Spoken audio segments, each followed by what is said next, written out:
علیکم مدرارا۔ اس مختصر درس میں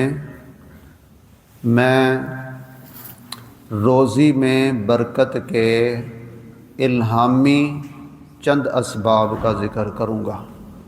روزی میں برکت کے چند الہامی اسباب کا تذکرہ کروں گا۔ سب سے پہلی چیز جس سے روزی میں برکت ہوتی ہے وہ ہے جس کا اس آیت میں ذکر ہوا ہے۔ یہ سورۃ نوح کی آیت ہے۔ نوح علیہ الصلوۃ والسلام نے اپنی قوم سے کہا استغفروا ربکم، اپنے رب سے معافی مانگ لو، انہ کان غفارا، یقیناً وہ بہت بخشنے والا ہے۔ یرسل السماء علیکم مدرارا، وہ آسمان کو تم پر موسلادھار برستا چھوڑے گا، موسلادھار بارش برسائے گا۔ وَيُمْدِدْكُمْ بِأَمْوَالٍ وَبَنِينَ وَيَجْعَلْ لَكُمْ جَنَّاتٍ وَيَجْعَلْ لَكُمْ أَنْهَارًا، اور تمہاری مدد کرے گا مال اور بیٹوں کے ساتھ، اور تمہارے لیے باغات پیدا کر دے گا اور نہریں جاری کر دے گا۔ تو استغفار، اپنے گناہوں کی معافی، استغفار اور توبہ ملتے جلتے لفظ ہیں۔ جو گناہ ہو گیا اس کی معافی مانگ لینا، اس پر شرمسار ہونا، آئندہ سے اس سے باز آ جانے کا عزم کر لینا، یہ ہے توبہ، یہ ہے استغفار۔ تو اگر اس طرح سے اپنی غلطیوں کو جو ہو گئیں دل سے مان لو گے، اپنی غلطی کا اعتراف کر لو گے رب کے حضور، اور اس پر شرمندہ ہوگے، پھر اس سے ہٹنے کا عزم کر لو گے، اللہ سے اس کی معافی مانگ لو گے، تو اس کے نتیجے میں اللہ تعالیٰ تمہاری روزی میں بہت برکتیں نازل فرمائے گا، جن کا ذکر آیت میں ہوا ہے۔ دوسری بات، رسول اللہ صلی اللہ علیہ وسلم کے پاس ایک شخص آیا، اس نے کہا اللہ کے رسول، میرا یہ بھائی آپ کے پاس بیٹھا رہتا ہے، آپ کی مجلس میں ہی رہتا ہے، اور کوئی کمائی کو روزی روٹی کا دھندا نہیں کرتا، اس کو نصیحت کریں۔ تو آپ صلی اللہ علیہ وسلم نے فرمایا لعلک ترزق بہ، شاید تجھے بھی اس کی وجہ سے رزق مل رہا ہے۔ یہ تیرا بھائی جو میرے پاس وقت گزارتا ہے، دین سیکھنے پر ٹائم لگاتا ہے، اور تم پیچھے سے اس کے اخراجات پورے کرتے ہو، تو اس کی وجہ سے تمہیں روزی مل رہی ہے۔ تو اس سے کیا معلوم ہوا؟ دین کا طالب علم اور سیکھنے والا اور دین دوسروں کو سکھانے والا جو اس کے اخراجات کا بندوبست کرتا ہے، اس کی خدمت کرتا ہے، اس کے لیے آسانی پیدا کرتا ہے اس کے کام میں، تو اللہ تعالیٰ اس کی روزی میں برکت ڈالتا ہے۔ تیسری بات، جامع الترمذی میں اور دیگر کتب احادیث میں رسول اللہ صلی اللہ علیہ وسلم کا فرمان ہے تفرغ لعبادتی اسد فقرک واملا یدک غنن۔ فرمایا، اللہ تعالیٰ نے فرمایا ہے یا بنا آدم، اے آدم کے بیٹے، تفرغ لعبادتی، میری عبادت کے لیے فارغ ہو جا، اسد فقرک، میں تیری محتاجی کو، تیری غریبی کو ختم کر دوں گا، دور کر دوں گا، وَأَمْلَا صَدْرَكَ غِنًا، اور تیرے دل کو غنا سے بھر دوں گا، تیرے دل کو غنی کر دوں گا، وَإِلَّا تَفْعَلْ أَمْلَأْ يَدَيْكَ شُغْلًا وَلَمْ أَسُدَّ فَقْرَكَ، اور اگر تو ایسے نہیں کرے گا تو تیرے ہاتھوں کو مصروفیت سے بھر دوں گا، تیری غریبی کو دور نہیں کروں گا۔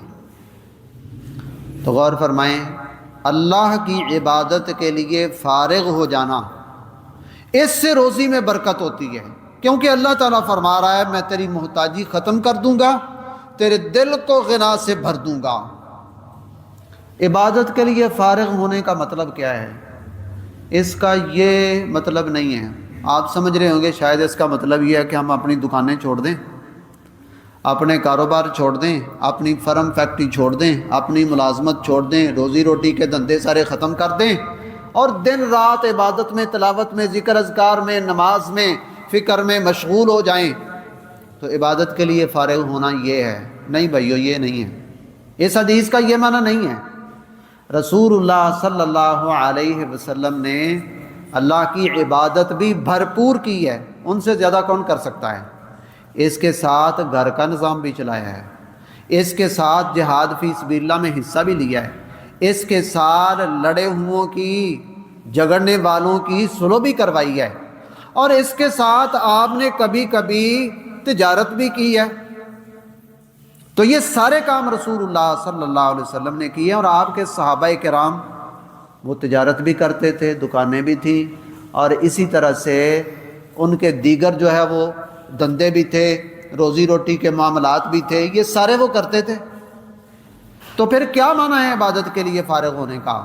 اس کا معنی یہ ہے جب رب کی عبادت کا وقت ہو جائے تو پھر آپ سارا کچھ چھوڑ دیں، سارا کچھ چھوڑ دیں، نہ تمہارے ہاتھ کسی کام میں مصروف ہوں، نہ تمہارا دل کسی اور کام کی لگن میں ہو۔ پھر تم جب عبادت کا وقت ہو جائے تو ٹائم رب لیکھے لگا کر رب کے ہو جائیں اتنے وقت کے لیے، یہ ہے عبادت کے لیے فارغ ہونا۔ تو فرمایا تفرغ لعبادتی، اے آدم کے بیٹے میری عبادت کے لیے فارغ ہو جا، اسد فقرک، تیری غریبی دور کر دوں گا۔ تو میرے بھائیوں، ہمیں چاہیے کہ ہم جو عبادت کا وقت ہے نا، اس وقت میں اور کچھ نہ کریں۔ کئی بھائی وہ کہتے ہوتے ہیں نماز کیوں نہیں پڑھی بھائی، جمعے کے لیے بر وقت کیوں نہیں آئے؟ میں جی دکان پر بیٹھا ہوا تھا، میں اپنے جانوروں کا چارہ کاٹ رہا تھا، میں بازار سے کوئی چیز لینے گیا تھا، میں شاپنگ کرنے کے لیے گیا تھا، میں کپڑے بدل رہا تھا۔ تو میرے بھائیوں، اللہ تعالیٰ نے نمازوں کے وقت مقرر کیے ہیں، نمازوں کا وقت مقرر کیا ہے۔ میں نے اور آپ نے روٹی کب کھانی ہے، اس کا وقت اللہ نے مقرر کیا ہے۔ ہمارا جی چاہے سورج اگنے سے پہلے ناشتہ کریں یا اس کے بعد کریں، ہمارا جی چاہے دن کے شروع میں کپڑے وغیرہ تبدیل کر لیں، نہا دھو لیں، یا دن کے آخر میں ہو لیں، ہمارا جی چاہے تو اپنے مال مویشی کے لیے چارہ کاٹنے کے لیے فجر سے پہلے چلے جائیں یا غروب کے بعد چلے جائیں یا دن کے کسی حصے میں چلے جائیں، ہمارا جی چاہے تو ہم شاپنگ کرنے کے لیے، کو گھر کی ضروریات لینے کے لیے دن کے وقت چلے جائیں یا رات کے کسی وقت چلے جائیں۔ اللہ تعالیٰ نے کوئی ٹائم مقرر نہیں کیا۔ نماز کا کیا ہے کہ نہیں؟ پھر اس کا مطلب کیا ہے؟ اس کا مطلب یہ ہے کہ ہم نے اپنے باقی سارے جو کام ہیں ان کی سیٹنگ نمازوں کے اوقات سے آگے پیچھے کرنی ہے۔ تو یہ مطلب ہے تفرغ لعبادتی، میری عبادت کے لیے فارغ ہو جا۔ جب رب کی عبادت کا وقت ہو جاتا ہے، نماز کا وقت ہو جاتا ہے، روزے کا وقت ہو جاتا ہے، اور اسی طرح سے خدمت خلق کا وقت ہو جاتا ہے، آپ کو آپ کی والدہ بلا لیتی ہے، تو اس وقت آپ اپنے ہاتھوں کو خالی کر دیں، اپنے دل کو خالی کر کے اپنے رب کی عبادت کے اندر لگ جائیں۔ آپ اتنا کام کر لیں گے، اسد فقرہ کا اللہ تعالیٰ فرماتے ہیں میں تیری غریبیاں دور کر دوں گا، وَأَمْرَ صَدْرَكَ غِنًا، اور تیرے دل کو غنی کر دوں گا۔ تو دل کا سخی ہو جائے گا، تیرے دل میں بھوک، للچانا، بے صبری، تنگ دلی ختم ہو جائے گی، تو دل کا غنی ہو جائے گا، حوصلہ آ جائے گا، صبر آ جائے گا، دل کو اطمینان آ جائے گا، ٹینشنیں ختم ہو جائیں گی تیری۔ یہ کام کر لے تو کہ میری عبادت کے لیے فارغ ہو جا۔ کتنی باتیں ہو گئی؟ 3 باتیں ہو گئی۔ رزق میں جن چیزوں سے برکت پڑتی ہے، یہ وہ باتیں نہیں ہیں جو کئی دفعہ کئی موٹیویشنل سپیکر آپ کو بڑی قیمتی اور گر کی باتیں بتا رہے ہوتے ہیں۔ یہ گر کی باتیں ہمارے رب نے بتائی ہیں، اور ہمارے رب کے سب سے سیانے بندے، سب سے ذہین آدمی، سب سے بڑے دانشور، سب سے بڑے اسکالر محمد الرسول اللہ صلی اللہ علیہ وسلم نے بتائی ہیں۔ چوتھی بات،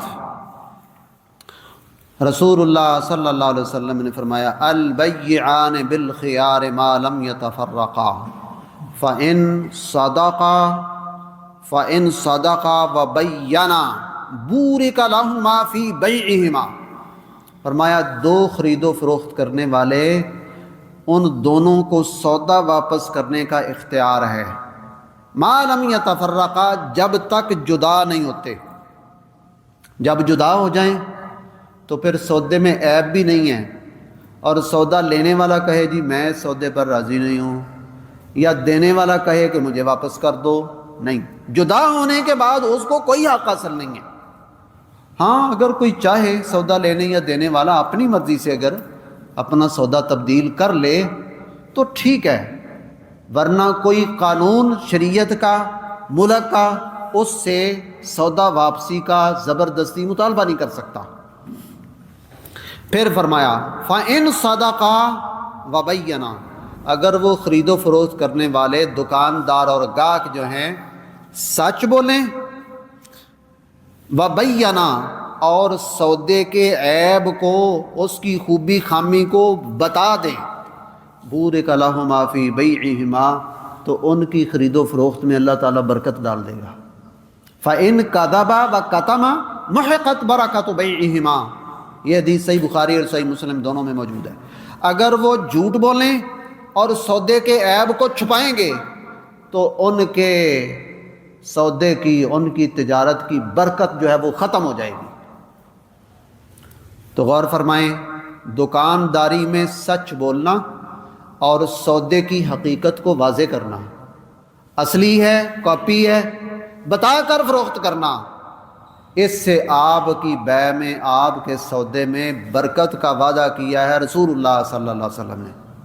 وقتی طور پر آپ کا سودا نہ بھی بکے پھر بھی یقین ہونا چاہیے۔ وہی اللہ کی باتوں پہ یقین نہیں کرنا تو کس کی باتوں پہ کرنا ہے؟ رسول اللہ صلی اللہ علیہ وسلم کی باتوں پہ اگر ہم نے یقین نہیں کرنا تو کس کی باتوں پہ یقین کرنا ہے؟ تو انہوں نے فرمایا ہے بورک لہما فی بیعہما، سچ بولیں گے، سودے کی حقیقت بتائیں گے تو اللہ تعالیٰ برکت ڈال دے گا، جھوٹ بولیں گے، عیب چھپائیں گے، محقت برکۃ بیعہما، تو ان کی خرید و فروخت کی برکت ختم ہو جائے گی۔ تو میرے بھائیو، چند یہ باتیں، چار باتیں میں نے بتائی، باتیں تو اور بھی ہیں سلسلے میں، ان چار باتوں کو آپ نے یاد رکھنا ہے۔ لوگ اپنے گھر میں، اپنی دکان کی برکت کے لیے کئی قسم کے کام کرتے ہیں۔ کسی نے کسی بزرگ کی تصویر لٹکائی ہوتی ہے، کسی نے لوح قرآنی وہ حروف مقطعات کی جو ہے وہ لٹکائی ہوتی ہے، اور کسی نے کچھ۔ بھئی یہ جو باتیں ہیں یہ رسول اللہ صلی اللہ علیہ وسلم نے تو نہیں بتائیں، اور یہ جو تصویر لٹکانا یہ تو نری بے برکتی ہے۔ کیوں بے برکتی ہے؟ رسول اللہ صلی اللہ علیہ وسلم نے فرمایا ہے اِنَّا لَا نَدْخُلُ بَيْتًا فِيهِ كَلْبٌ وَلَا صُورَةٌ، جبریل علیہ السلام نے آپ کے پاس آنے کا وعدہ کیا تھا، وہ نہ آئے، تو پھر بعد میں جبریل کسی وقت آئے تو رسول اللہ صلی اللہ علیہ وسلم نے پوچھا کہ آپ نے وعدہ کیا تھا آئے کیوں نہیں؟ تو انہوں نے فرمایا اِنَّا لَا نَدْخُلُ، ہم نہیں داخل ہوتے، بیتن ایسے گھر میں، فیہ کلب جس میں کتا ہو، ولا سورہ، اور نہ ہم اس گھر میں داخل ہوتے ہیں جس میں تصویر ہو۔ جس میں تصویر ہو، یہ حدیث کی سب سے شاندار، اس کائنات کی سب سے معتبر کتاب، اللہ کی کتاب قرآن مجید کے بعد صحیح بخاری میں یہ حدیث موجود ہے، یہ واقعہ ہے۔ جس گھر میں تصویر ہو، رحمت کے فرشتے، جاندار چیز کی تصویر، تو اب وہ تصویر کسی نیک آدمی کی ہو، وہ کسی بد کی ہو، وہ کسی انسان کی ہو، وہ کسی غیر انسان کی ہو، رسول اللہ صلی اللہ علیہ وسلم نے ہمیں یہ بتایا کہ اس گھر میں برکت نہیں ہوتی۔ اسی طرح یہ لوح قرآنی جو لٹکاتے ہیں تو یہ ہمارے ذہن کی اختراع ہے، یہ ہماری اپنی سوچ ہے، رسول اللہ صلی اللہ علیہ وسلم نے یہ کوئی نہیں بتایا، صحابہ کرام میں یہ رواج نہیں تھا برکت حاصل کرنے کے لیے۔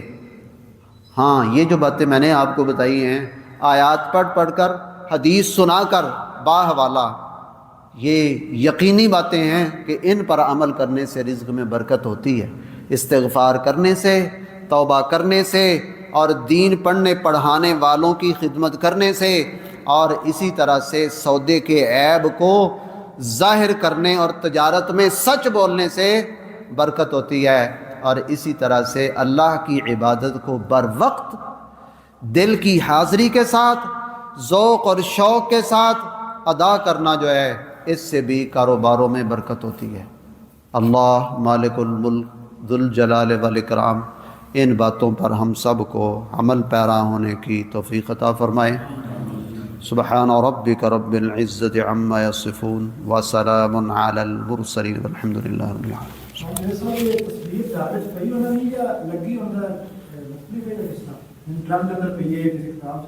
نہیں سامنے ہاں لگائی یا سامنے کدھر بھی پئی ہوئے۔